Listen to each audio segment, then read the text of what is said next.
बाबा आले दारी भगबुगे भगनी भागोदरी.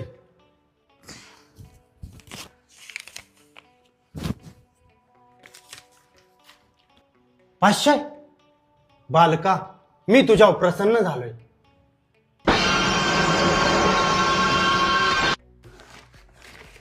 हे काय बाबा?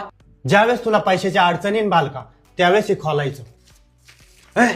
आता नाही खोलायचं, ज्यावेळेस पैशाच्या अडचणीत तेव्हा खोलायचं. बरं बाबा. माझ्या गाडीवर काय करतो? उतर खाली. 4 हप्ते थकलेत गाडीचे. हप्ते क्लिअर करा मग गाडी घेऊन जा. हो एवढं बाहेर थांबा ना. हप्ते क्लिअर करा मग गाडी घेऊन जा. अरे भैया जमणार नाही. निले तो बापा सांग ना पैसे द्यायला. हा सांगतो. उद्याच्या उद्या द्यायला लावा, नाहीतर काही ना काही उचलून घेऊन जाईन मग. भलेच सांगतोय. तुझ्या पायरीशी कुणी सान थोर नाही. साध सुन्या काळ आता नाही खोलायचं, ज्यावेळेस पैशाच्या अडचणीत तेव्हा खोलायचं.